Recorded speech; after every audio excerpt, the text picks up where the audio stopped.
Ok, on se rejoint maintenant pour la dernière vidéo sur cette base de la thermique, c'est le rayonnement. C'est une leçon que j'adore parce qu'il y a des applications en fait, qui sont derrière, qui sont juste top, mais on va voir ça juste après. Alors qu'est-ce que c'est que le rayonnement? Le rayonnement en fait c'est la capacité d'un matériau à transmettre sa chaleur, son énergie, sans matière. C'est-à-dire pas besoin de solide, pas besoin de gaz, pas besoin de liquide, rien de tout ça. Tout ce qu'il a besoin en fait c'est le vide. Et c'est un petit peu ce que fait le soleil. Il va émettre son énergie, sa chaleur en fait, qui va nous arriver. Et c'est ça le principe. Alors cette énergie en fait va pouvoir être visible ou elle peut être invisible. Le visible, c'est par exemple des vieilles ampoules qui étaient en tungstène ou bien un grille-pain, voilà, tout simplement. Et parfois, ça peut être aussi invisible. Par exemple, moi. Et quand je dis ça, c'est pas anodin en fait, c'est que je suis véritablement en train de rayonner, sauf que vous n'êtes pas capable de le voir. Mais si on arrive à capter en fait ce rayonnement, dans ce cas-là, je peux voir, et même dans la nuit. Et c'est ce qu'on fait en fait avec les fusils sniper par exemple. Sur les jeux vidéo, on voit les visions nocturnes, tous ces éléments-là. Et bien en fait, c'est la vraie vie. On peut aussi l'utiliser en fait, par exemple, avec des caméras thermiques qui sont utilisées pour le bâtiment. On va pouvoir voir les choses. Alors tout ça, c'est juste, moi je trouve ça juste génial. On utilise beaucoup le rayonnement pour tout ce qui est capteur, parce qu'on va pouvoir capter les énergies, on va pouvoir capter en fait la température d'un objet à distance sans avoir à le toucher, mais on va aussi l'utiliser en fait pour chauffer en fait. On a des radiateurs à rayonnement par exemple, mais bon, on va en reparler un petit peu après. Pour traiter le sujet, ce qu'on va faire en fait, c'est que dans un premier temps, on va regarder un petit peu comment ça marche. Pourquoi est-ce qu'il y a ça? Comment ça se fait? Ensuite, on va parler de la loi de Boltzmann, de Stefan Boltzmann et la loi de Vienne pour les corps noirs. Alors, le corps noir, on verra la définition un petit peu après, et on fera exactement la même chose en fait avec les corps gris, qui sont déjà des cas beaucoup plus réels. Et on finira avec un truc encore plus réel parce que on va voir comment on fait pour traiter le problème quand il y a de la conduction et quand il y a de la convection. On finira avec un petit exo corrigé. Ok? Allez, c'est parti.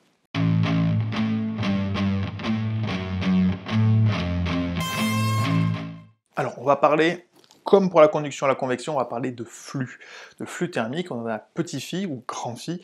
Je vous rappelle, le petit phi, c'est la densité de flux thermique, c'est la puissance par mètre carré, et le flux, c'est juste la puissance en watts. On va prendre, pour exemple, ceci, un carré, tout ce qui est de plus basique, un pauvre carré, et sur ce carré, je fais venir un flux qui va être incident, c'est-à-dire qu'il y a un flux, un rayonnement en fait qui lui arrive dessus, et on va voir un petit peu ce qui va se passer. Première chose, le flux, il va pouvoir être traversant, et en fait il va être transmis, traversé, comme vous préférez, on appelle ça φt. Phi, petit t, et donc c'est le flux transmis. Il peut se passer cet élément-là uniquement si le matériau va être transparent. S'il est transparent, ça peut passer à travers, sinon, si c'est opaque, ça passe pas.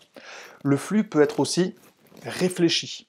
Donc j'ai le flux incident, il est réfléchi. Quand le flux est réfléchi, c'est que en fait, la surface était brillante, elle pouvait être polie, satinée, ce genre de choses, ou bien que sa couleur était plus claire, et en fait, elle va pouvoir me permettre de réfléchir le tout. Ok? Donc en gros, c'est la surface, c'est juste une question de surface, comment elle est. On va avoir un troisième flux qui va apparaître, ça va être que le flux incident va être absorbé par mon matériau. C'est-à-dire que il y a une puissance, donc un débit d'énergie, le matériau va prendre cette énergie-là. Et qu'est-ce qu'il fait quand il prend de l'énergie? Il monte en température. Et bien c'est un petit peu ce que vous faites quand vous êtes à la plage. Quoi qu'il en soit, les différents flux, donc le flux I, le flux incident, c'est le flux d'entrée, et en sortie, je vais avoir la réflexion, l'absorbé et le transmis, le traversé. Et donc en gros, ces trois flux vont être égaux au flux initial. Pourquoi? Parce qu'en fait, j'ai une énergie en entrée, je dois avoir une énergie en sortie, et les énergies sont identiques. Il n'y a pas de l'énergie qui est créée ou d'énergie qui est perdue, c'est une loi en fait universelle, sauf un cas particulier, mais on y reviendra plus tard. Et donc en gros, le flux en entrée sont les mêmes que les flux en sortie. Il y a cependant un dernier flux qui est important, c'est que mon matériau, quand il prend de la température, il va émettre un rayonnement. Okay, il va émettre quelque chose en fonction de sa température. C'est-à-dire que plus mon matériau est chaud, plus il émet. Et ça, en fait, c'est un rayon émis, c'est un phi E, c'est le rayonnement émis. On va avoir un cas particulier, c'est ce qu'on appelle en fait un corps noir. Vous me dites ça parce que je suis noir? Bah, évidemment. Le corps noir, en fait, c'est que toute l'énergie qui lui arrive dessus va être obligatoirement absorbée par le matériau. Donc il va monter en température. C'est comme ça, c'est un fait. Le flux, donc, il n'y en a aucun qui réfléchit, aucun qui traverse, donc φt et φr sont égales à 0, et le flux incident est égal à φa. Toute l'énergie est absorbée. C'est un cas en fait qu'on retrouve dans les labos, dans les laboratoires.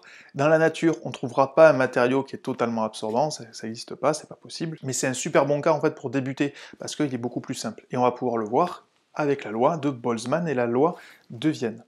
Alors, qu'est-ce que c'est que cette loi de Boltzmann et qu'est-ce que c'est que cette loi de Vienne? La loi de Boltzmann, en fait, c'est que j'ai un flux qui est émis par mon matériau et je vais pouvoir quantifier en fait la puissance de ce flux en fonction de la température.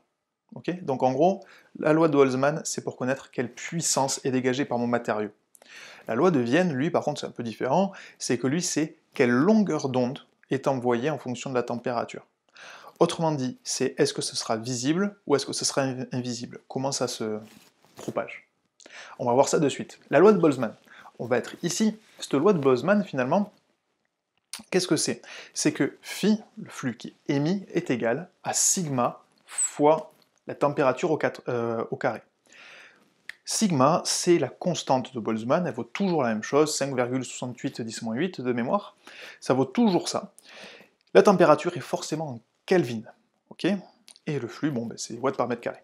Mais ce flux, en gros, c'est petit phi. Si on va voir le grand phi, tout ce que j'ai à faire, c'est juste à multiplier par la surface. Pour rappel, le petit phi, c'était la densité de flux thermique, c'était des watts par mètre carré, alors que grand phi, c'est juste des watts. Pour la loi de Vienne, on va retrouver cette formule-ci, c'est que C est égal à lambda m, lambda max, fois T. Alors, C, c'est une constante, ça vaut 2,900 et des brouettes, 10-3 mètres fois Kelvin. La longueur d'onde sera en mètres et la température doit être en Kelvin. Ce qu'on peut voir, c'est qu'on peut calculer la longueur d'onde à laquelle, en fait, qui va correspondre à la température du matériau. Sauf que cette longueur d'onde, ce n'est pas une longueur d'onde unique, c'est la longueur d'onde maximale. Et ce que je veux dire par là, on peut le voir sur le schéma, c'est qu'en fait, c'est la longueur d'onde à laquelle la puissance, l'émission est la plus forte. C'est en fait, si vous voulez, la longueur d'onde la plus voyante. Et on peut voir que en fait, plus mon matériau monte en température, plus en fait, je vais émettre d'énergie. Et par contre, on peut voir aussi que en fait, je vais avoir une frange de longueur d'onde. Je ne vais pas avoir qu'une seule longueur d'onde, mais toute une frange. C'est-à-dire que je vais voir plusieurs couleurs, potentiellement. Quand je suis à basse température, on peut le voir avec le 500 Kelvin, finalement, bon, faible puissance en fait, voilà, faible puissance, mais ce qu'on peut voir aussi, c'est que finalement, toutes les longueurs d'onde disponibles sont dans l'infrarouge, donc ce n'est pas visible. Par contre, quand on monte à 3000 Kelvin, là par contre, je peux voir déjà en fait une partie du visible. Je vous mets un autre schéma. Dans ce second schéma, ce qu'on peut voir, c'est que finalement, c'est beaucoup plus recentré sur la partie visible, et que lorsque je suis à du 5000 Kelvin, là par contre, on va voir l'intégralité du visible. On va même partir dans l'ultraviolet, quoi. Donc là, ce que je veux que vous reteniez, c'est que, certes, on va avoir une longueur d'onde max, ça ne veut pas dire que je ne vois que cette couleur-là. Je vois beaucoup plus que ça. Alors, ça, c'était vrai pour tout ce qui était corps noir. Qu'est-ce que c'est qu'un corps gris? Le corps gris, lui, c'est quelque chose qui est beaucoup plus réel, c'est-à-dire que il peut y avoir des ondes qui vont être réfléchies. Il peut y avoir des ondes, des énergies, en fait, qui vont traversantes. Ça peut arriver. Ça arrive. Mais ça veut dire quoi? C'est quoi la conséquence là derrière? Et bien en fait, c'est que toute l'énergie n'est pas emmagasiné par mon matériau, il ne va pas monter en fait beaucoup en température, moins que si c'était un corps noir en tout cas, et ensuite il ne va pas émettre la même quantité d'énergie en retour. D'accord? Ça va être limité. Comment on va pouvoir en fait le chiffrer ça? En fait on va modifier un petit peu cette loi de Boltzmann, on va pouvoir le voir là. Qu'est-ce que je fais? J'ai rajouté un petit epsilon dans ma formule, j'ai juste multiplié par epsilon. Et ce epsilon en fait c'est un coefficient, on appelle le coefficient d'émission, vous pouvez en trouver sur Google en fait en tapant ça, un coefficient d'émission pour tel matériau, plus difficile à trouver, mais vous pouvez quand même en trouver certains. Et ce coefficient d'émission va dépendre finalement en fait du matériau et de sa surface. C'est que si je prends du tungstène brut à l'ancienne ou du tungstène qui va être poli, je ne vais pas avoir le même coefficient d'émission. Le truc, c'est que lorsque je suis avec un corps noir, ce epsilon vaut 1, et ce qui me permet de retomber sur l'ancienne formule. Par contre, quand c'est quelque chose qui est plus réel, un corps gris, dans ce cas-là, le epsilon est compris toujours entre 0 et 1. Je m'approche en fait du corps noir, ou bien je peux avoir quelque chose qui n'émettra rien du tout. Quoi qu'il en soit, finalement, en fait, ce epsilon peut varier, certes, mais quand ça varie entre 0 et 1, mais par contre, la température, elle, c'est exposant 4, donc c'est vraiment la température qui va avoir un impact sur la puissance qui va être dégagée, et c'est vraiment ça qui prime. Pour ce qui est de la loi de Vienne, par contre, comment ça évolue en fait dans un corps gris? En fait, la formule ne va pas changer. Je vais toujours avoir ce lambda max. Par contre, là où il y a une diff, c'est qu'en fait, ce n'est pas l'intégralité de ma frange en fait qui va être émise, comme on avait vu tout à l'heure pour le corps noir. Il va y avoir des longueurs d'onde qui ne seront pas émises, parce que le matériau ne veut pas les émettre, parce qu'il a une certaine caractéristique, etc. Et donc il émettra pas tout. Et on va voir apparaître en fait un spectre de couleurs. Donc là déjà on a quelque chose qui va être beaucoup plus réel, mais on va aller plus loin encore. C'est que si j'ai un matériau dans ma main qui est juste posé ici, ça veut dire quoi? Ça veut dire en fait qu'il y a de l'air qui est autour, donc de la convection, et j'ai ma main qui vient chauffer ma matière, et donc que je suis en train de transmettre de l'énergie. Et donc la conduction et la convection, ça se trouve, c'est omniprésent. En tout cas dans le monde de l'industrie c'est le cas. Si on est dans l'espace ou dans un labo, là par contre on va pouvoir s'en affranchir, mais pas nous. Nous on ne peut pas s'en affranchir, c'est forcément là.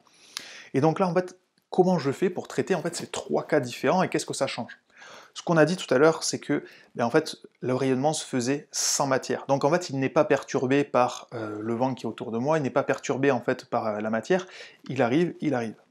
Donc déjà en fait, ce rayonnement, je peux le traiter de manière séparée. La convection, la conduction, je peux le travailler de manière séparée aussi. Ce qui va me permettre de pouvoir calculer dans chacun des cas une quantité d'énergie qui est apportée, et je regarde, c'est, voilà, j'ai donné telle quantité d'énergie, quelle est sa température? Donc là, c'était avec tout ce qui était changement d'état, hein, c'est qu'on avait ces capacités thermiques, machin, blablabla, ce qu'on avait vu dans la toute première leçon, ce qui me permet de connaître quelle est la température de mon matériau, je le calcule, et comme j'ai une température, je peux dire, voilà quelle est mon émission. Donc ce qu'on fait, on traite chacun des cas séparément, on calcule cette température, donc on fait un bilan de température, et ensuite on regarde quel est le flux qui est émis, qui est transmis, et à quelle longueur d'onde ça se trouve. Pour ça, en fait, ce qu'on va faire, on va faire un petit exercice. On va utiliser cet objet qui est ici. C'est simplement finalement une plaque de cuisson électrique et tout ce qui est plus basique. Pour l'exo, on va dire que en fait, le matériau qui vient chauffer ma casserole, c'est de l'inox. On va faire monter ça à 373 Kelvin et on va utiliser donc un coefficient d'émission de 0,25 pour l'inox. Et moi, ce que je veux savoir, c'est quel est le flux, quelle est la longueur d'onde, quel est le flux, quelle est la puissance qui va être dégagée en fait par tout ça, et à quelle longueur d'onde est-ce que je vais le dégager. C'est parti, je vous laisse quelques secondes. Ok, on passe à la correction. Ce qu'on va avoir, c'est que le flux va être égal à sigma epsilon t exposant 4. Loi de Boltzmann, tout ce qui est de plus simple. Donc là, je fais l'application numérique directe. Sigma, c'est une constante, toujours connue. Epsilon, je voulais donner c'est 0,25. Température, je voulais donner c'est 373 Kelvin. Vous mettez ça exposant 4, que la température exposant 4, et on trouve le résultat qui est ici.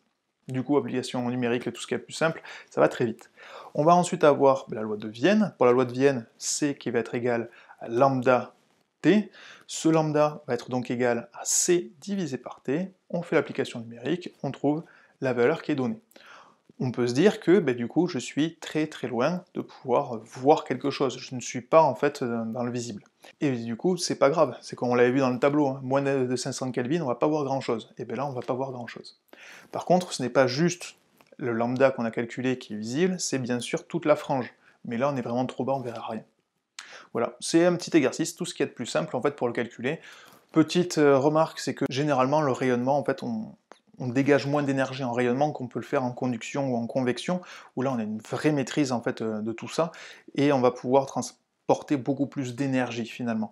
Et souvent le rayonnement est négligé, tout simplement parce que je vais l'isoler ou n'importe, et donc du coup ça en fait j'empêche l'émission. Mais bon, ça c'est un autre problème. Voilà, on a terminé la leçon, hein, c'est fini. Du coup maintenant, on va pouvoir passer à la suite, et la suite, ça sera en fait une petite leçon de thermodynamique, parce que mes étudiants en ont besoin pour leurs travaux. Et quelle sera la prochaine leçon après ça? J'en ai aucune idée, on verra ça plus tard. Ciao tout le monde!